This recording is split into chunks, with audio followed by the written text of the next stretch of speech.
Hey, how's it going guys? Chris here, checking out another one of those guns from Battlefield 1's In the Name of the Tsar DLC. And today I'm going to be going over the Model 1900, a double barrel shotgun which hits like a train in close quarters, but only has a 2-shot capacity at any given time.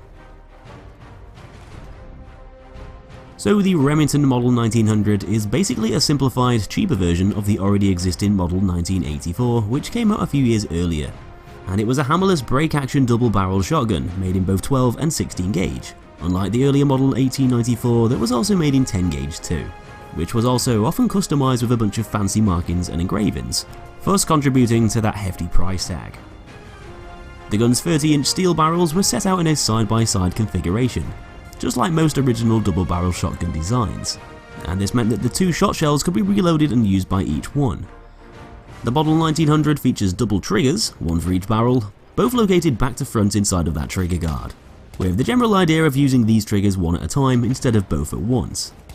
Both barrels can be fired simultaneously, though it's not usually recommended, as it doubles the recoil and gives the shooter a pretty unpleasant experience, especially if they're not expecting that massive smack on the shoulder. Double-barrel shotguns have been around from as early as 1875, and since then they haven't exactly changed all that much in design. One of these early double barrels would be the Remington Model 1900, which had a production life of around about 10 years. Though with these shotguns being challenged by John Browning's newer, more modern inventions, such as his lever action and pump action designs, which also haven't really changed that much over the years either, Remington decided to sell off their remaining inventory of break action shotguns and stop production of the Model 1900 by 1910. A few years before the dawn of the Great War. Hunting shotguns were quite commonly issued for military use during the war, with them being very effective weapons for close quarter fighting within the trenches, more so than the bolt-action infantry rifles anyway, as American troops often used 12-gauge pump-action shotguns on the Western Front in 1917. Double-barrel shotguns probably would have been more popular on the Eastern Front in Russia instead, as before the revolution there was a variety of different weapons available for purchase in hunting shops, and quite a lot of people living in the countryside and in rural areas often chose to own a rifle or shotgun for self-defense. Because Russia didn't exactly have a huge supply of weapons and ammunition to give out throughout the war, it was recommended that all shotguns should be available for firing buckshot at the enemy, and adapt to the needs of the army, which would have included the double-barrel shotgun should one be required for combat. So other than the Tanker Pilot sawn-off shotgun already in the game, which I probably should mention is also a Remington Model 1900, just with a cut-down barrel, there's 2 different variants of the full-size Model 1900 which came along in the In the Name of the Tsar DLC. The first one is the factory variant, which can simply be unlocked by getting 40 kills with the M97 Trench Gun Backbored, along with 5 kills with the AT rocket gun in a round. So I'd highly advise going for infantry kills if you're going for this one, as the rocket gun can be a pretty dangerous gadget when it's fired at other players. The Slug variant can be unlocked by getting 50 kills with the 12G automatic extended, along with getting 20 kills with the Gasser M1870. And these 2 variants are both going to play out in a fairly different way to each other, along with the sawn-off variant, which also has some slight changes to its recoil pattern and reloads too, which I'm going to be talking a bit more about later on in the guide.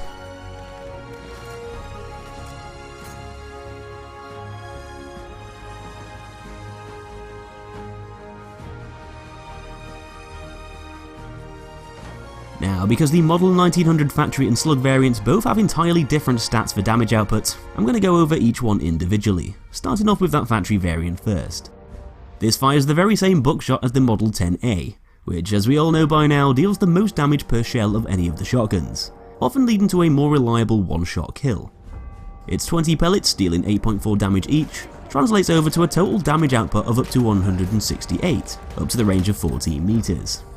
So in layman's terms, it's going to pack a hell of a punch in close quarters, more so than the likes of the 12G automatic and the M97 Trench Gun, making it a more effective killing machine in CQC.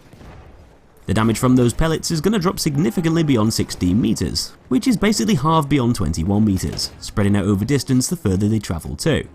So unsurprisingly, the Model 1900 factory is going to be a lot less effective when used against someone further away, just like a typical shotgun.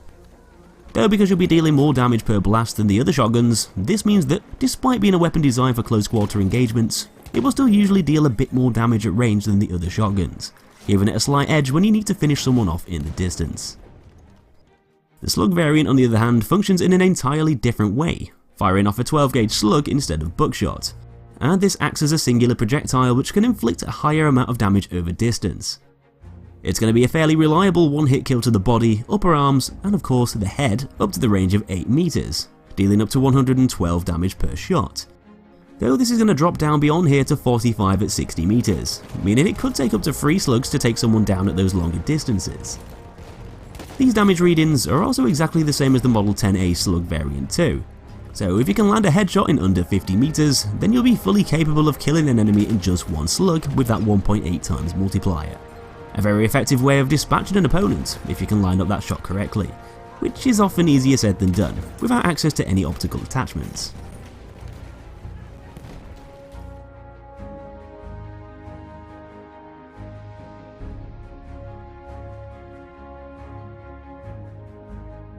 Along with being able to inflict brutal amounts of damage, the Model 1900 also has a speed advantage over the other shotguns too, as its 300 RPM fire rate allows for a rapid follow-up shot even quicker than the 12G automatic, which is extremely useful for a lot of reasons. If that first shot strays off target or just doesn't deal enough damage to kill, then you can quickly line up a second one and fire away to chip off the rest of your opponent's health. Or if you get yourself into a bit of a sticky situation when there's a couple of enemies in close proximity at the same time, then if you quick to the trigger, you can take down both of these players in quick succession, which is something that the other shotgunners just won't be able to do quite as effectively, with their slower rates of fire and lower damage outputs, making the Model 1900 the best in the business for quick fire kills within its effective range. Being a double barrel shotgun, you can also discharge both barrels at the same time with that select fire toggle. Well, almost the same time, as there's actually a very tiny delay between those two shots.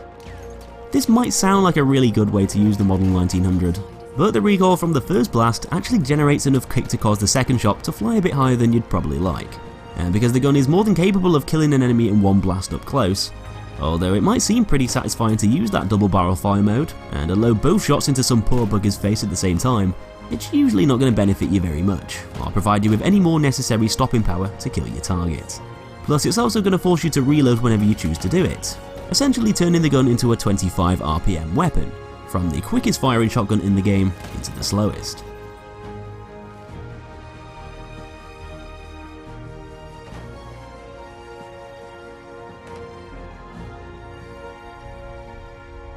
As far as recoil goes, the Model 1900's got a vertical kick value of 8 and horizontal value of 2, so it's actually going to be more stable than both the Model 10A and the M97 Trench Gun Sweeper and Hunter variants, jumping up slightly less after each shot, which will probably help a bit when you're firing a couple of quick blasts at someone in close range. Though it's still not exactly the steadiest shotgun, with all of the others having slightly less vertical kick. And when you're wielding a shotgun which fires at the rate that the Model 1900 does, if your target is beyond point blank range, your first shot is likely to bounce up enough to cause some pellets from your second shot to miss, if you're shooting them both out fairly quickly, which is why firing both barrels at the same time isn't usually going to be a super effective way of using the gun. With the Model 1900 having a slightly higher horizontal recoil figure than the other shotguns, this generally makes it a less accurate weapon to use, thus limiting its effectiveness when fired at its maximum rate.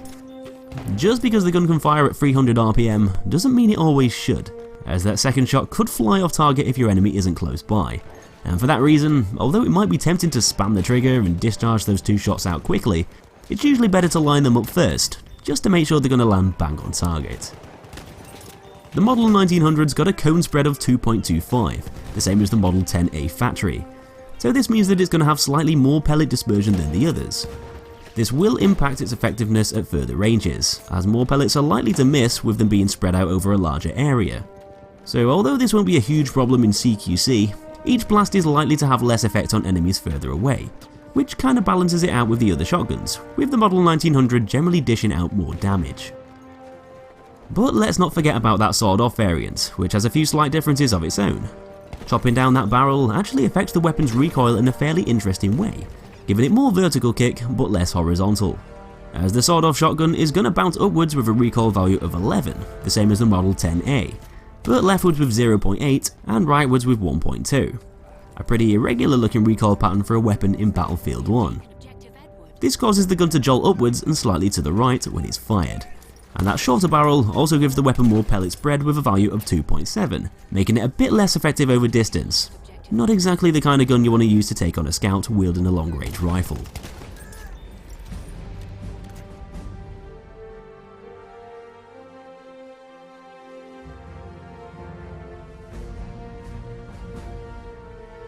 Now, the biggest problem with using the Model 1900 is a very obvious one, and being a double-barreled shotgun, you're only going to have access to 2 shots at any given time,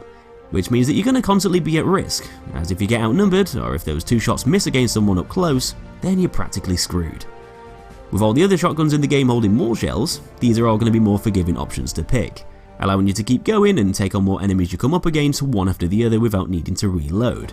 But when you're running with the Model 1900, you'll constantly need to adapt to your situation and play a bit smart. Always keeping an eye out for cover, choosing to reload when you're safe to do so, and even picking the best time to unload those shells at the right moment to cause maximum damage, or any damage at all for that matter.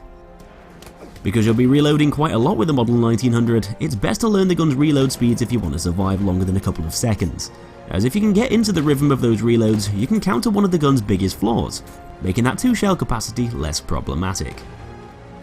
Unlike most weapons in Battlefield 1, it's actually quicker to perform an empty reload at the speed of 2.4 seconds than it is to slot one individual shell back into the barrel on its own, costing 3.2 seconds, almost 1 second more. Now, when to perform either of these reloads is all down to judgment, as although it's quicker to reload while the gun's empty, it can often be better to sacrifice a bit of time to ensure you'll have an extra shot to use should your first one miss. And this is one of those elements that makes the gun more tactical than you might think, challenging players to balance their vulnerability as they run around up in the front lines within the gun's effective range, where you're also going to be the most exposed. So in conclusion, the Model 1900 is basically a high-risk, high-reward boomstick, which might look like a simple weapon on the face of it, but actually functions in a way that can benefit smart players with a lot of close-range devastating power. You might be able to put someone down easily up close with the gun's high damage and rapid fire rate, but actually being able to survive for longer durations is something which is going to challenge the user as they play. The Model 1900 is an extremely effective CQC weapon that has factors which massively oppose its usability within its own effective range, and basically having just 2 shots to play around with as you use the weapon in an offensive manner will provide you with the power you need to take down your opponents, but only if you can land your shots on target every time, which is literally do or die in most situations. It's not exactly the most forgiving weapon in the game, and if you can't hit your enemy, then you're going to give them a huge window of opportunity to kill you instead, essentially punishing you for not landing shots. The gun's recoil might cause a few pellets to fly off target if you're firing those 2 shots off quickly, as the Model 1900 is the least accurate shotgun of the whole bunch, which is probably going to cause more problems against opponents further away. Though with it having a fairly manageable vertical recoil value, this means that it shouldn't suffer too badly when engaging enemies in CQC within that effective kill zone, so long as you're lining those shots up correctly. If you want to be successful with the Model 1900, you'll need to get to grips with its reloads and perform them at the right times, as although you're going to be vulnerable quite a lot, if you're careful, accurate and aware of your surroundings, you can really take advantage of the gun's brutality up close, as it's capable of destroying enemies and laying waste to entire squads very effectively. It might not be for everyone, and although it's very reliable at killing, you can't always depend on it to keep you alive for long if you're not very good at adjusting to your surroundings quickly on the fly. The Model 1900 can be one of the most dangerous CQC weapons in the game for both the user and their enemies, but it's a load of fun to use and can be an extremely productive shotgun in the right hands. So that's pretty much it for another one, guys. Hope you enjoyed the guide. Slap that like button if you did, and subscribe to see loads more videos on my channel. Thanks for watching, and I'll see you in that next episode.